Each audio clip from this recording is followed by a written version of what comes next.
Good afternoon, everyone.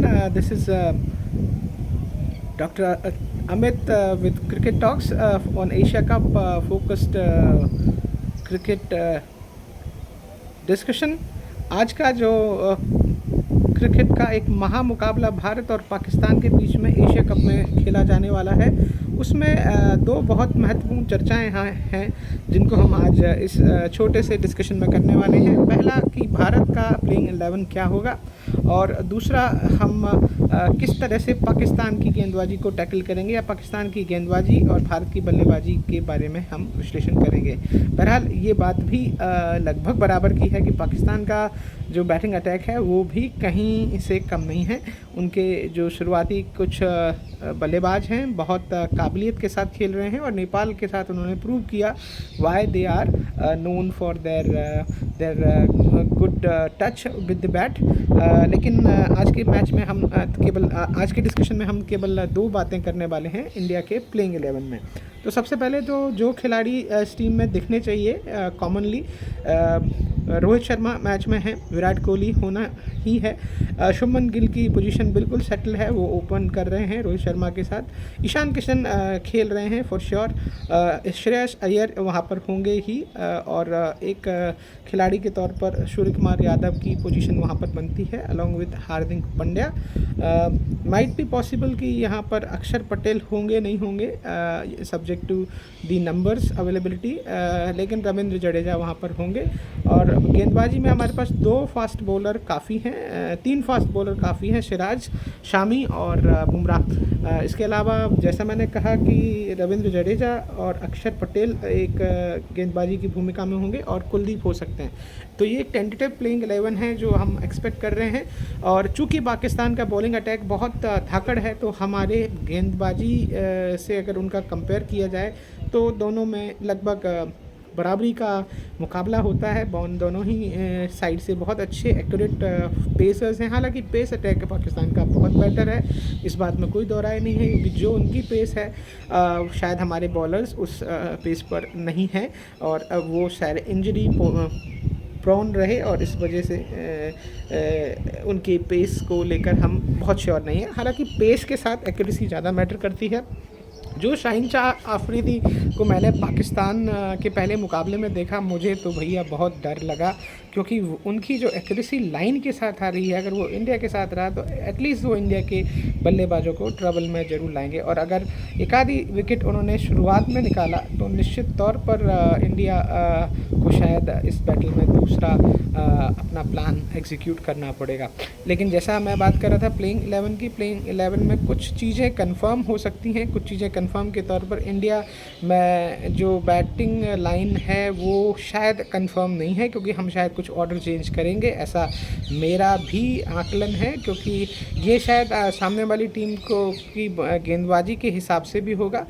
हमारा opening attack हो सकता है ईशान किशन के साथ शुभमन गिल जाएं, या रोहित शर्मा के साथ शुभमन गिल जाएं, ये हो सकता है। ईशान किशन टीम में होने चाहिए, श्रेयस अय्यर की अवेलेबिलिटी होगी। हार्दिक पांड्या और अक्षर के बारे में मैं नहीं कह सकता, दोनों में से एक कोई होगा या दोनों हो सकते हैं, सब्जेक्ट टू बॉलिंग लाइन हम किस तरह से रखेंगे। 3 बॉलर स्पेसर हम शायद रखेंगे, इसमें मोहम्मद शामी तो श्योर हैं और जसप्रीत बुमराह भी श्योर हैं, लेकिन हो सकता है मोहम्मद सिराज को खिलाया जाए ना खिलाया जाए, सब्जेक्ट टू हमारा प्लेइंग 11 क्या है। विराट कोहली की पोजीशन को लेकर मुझे डाउट हो सकता है, इस बार शायद हम नंबर 4 पे विराट कोहली को खेलता देखें। तो नंबर 3 की पोजीशन किसकी होगी, तो नंबर 3 की पोजीशन पर श्रेयस अय्यर खेल सकते हैं, क्योंकि वो एक ऐसा काबिज बल्लेबाज है जो शायद पाकिस्तान और ख़ासकर स्पिन गेंदबाजी को ढंग से खेल सकता है। बहरहाल विराट से इनका कोई मुकाबला नहीं है, लेकिन विराट कोहली का जो क्लास है और उनके ऑर्डर में चौथे नंबर पर होना ही डेफिनेटली पाकिस्तान की जो बॉलिंग लाइन है उसके मोमेंटम को चेंज कर सकता है। अब बात कर लेते हैं पाकिस्तान की बॉलिंग का। पाकिस्तान की बॉलिंग बनाम भारत की बल्लेबाजी। पाकिस्तान की बॉलिंग में हम जो कमज़ोरी देखते हैं वो ये कि वो मोमेंटम के साथ गेंदबाजी करते हैं। शाहीन शाह अफरीदी अगर कहूँ मैं तो वो उनकी टीम के तुरुप के हैं, लेकिन जो वीक कड़ी है वो नसीम शाह है। हालांकि एक्यूरेसी में नसीम शाह कहीं कम नहीं है, लेकिन अगर उनको हमारे बैटर्स टारगेट करें तो बहुत इजीली थोड़ा सा उनको धकेल सकते हैं यार्ड्स के इर्द गिर्द। और एक और बात, शायद हारिस रऊफ को वो याददाश्त अभी भी ताज़ा होगी जब विराट कोहली ने उनको हैमर किया था, और जिस तरह से उन्होंने लास्ट ओवर में या सेकंड लास्ट ओवर में एशिया कप में T20 मुकाबला था उनको डिरेल किया था, वो शायद उनके परफॉर्मेंस पर हावी होगा। हारिस रऊफ बहुत काबिल गेंदबाज है, लेकिन डेफिनेटली एक ग्रे एरिया पाकिस्तान के स्पिनर्स के तौर पर हमें देखने को मिलता है। हालांकि किसी भी हाल में अगर ये 50 ओवर का मैच है तो भी, या 40 ओवर में भी कर्टेल अगर होगा, अगर हम रेंज की बात करें तो भी गेंदबाजी में स्पिनर्स का बड़ा रोल है। तो लगभग 2 या 3 स्पिनर्स इंक्लूडिंग देर नॉन स्पिनर्स और कोई बैटर जो स्पिन कर सकता है उनको भी जब लाएंगे वो शायद एक ग्रे एरिया हो सकता है पाकिस्तान की गेंदबाजी के लिए, क्योंकि शायद भारत की का टॉप ऑर्डर और इवन मिडिल ऑर्डर और शायद टेलेंट जिसमें हम रविंद्र जडेजा और अक्षर पटेल की बात करते हैं बहुत अच्छे हैं बॉल को हिट करने के लिए। जहाँ तक श्रीलंका के ग्राउंड की बात है, ये ग्राउंड बहुत बड़ा नहीं है, बारिश होने की संभावना है, तो टॉस बहुत बड़ा की फैक्टर होगा। मुझे लगता है रोहित शर्मा उतने लकी नहीं है टॉस के लिहाज से जितना विराट कोहली या फिर सौरव गांगुली हैं। देखते हैं हम किस तरह से जाते हैं। टॉस अगर भारत जीतती है तो पहले बल्लेबाजी ही करेंगे।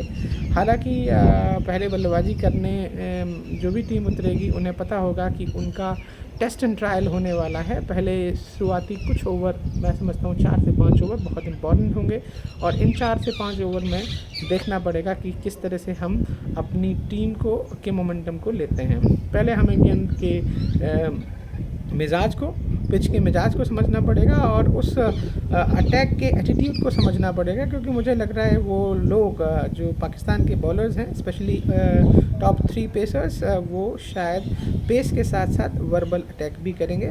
तो ये बात शायद इंडियन खेमे में भी पता होगी। राहुल द्रविड़ जिस तरह का एक कोचिंग कॉन्टेक्स्ट रखते हैं, वो काम एंड कंपोज रहते हैं, और इस मामले में हमारी जो ट्रेनिंग है पाकिस्तान से बहुत बेहतर है, क्योंकि Indians are known for tackling all such discussions, जो हीट ऑफ द मोमेंट में जो बॉलर बोलता है।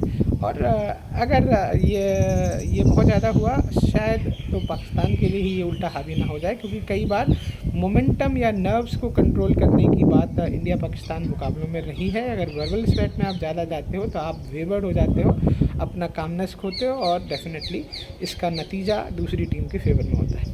भारत और पाकिस्तान के मुकाबले को लेकर ये था हमारा आकलन डिस्कशन टीम के बारे में। आप क्या सोचते हैं, आपका क्या व्यू है, आप इस चैनल के को लेकर इस कंटेंट को कैसा पाते हैं, प्लीज़ कमेंट करिए, शेयर करिए, लाइक करिए, सब्सक्राइब करिए, और ज़्यादा से ज़्यादा हमें अप्रिशिएट करिए। मिलते हैं अगले वीडियो के साथ एशिया कप के डिस्कशन में, cricket talks with doctor Amit. So see you then.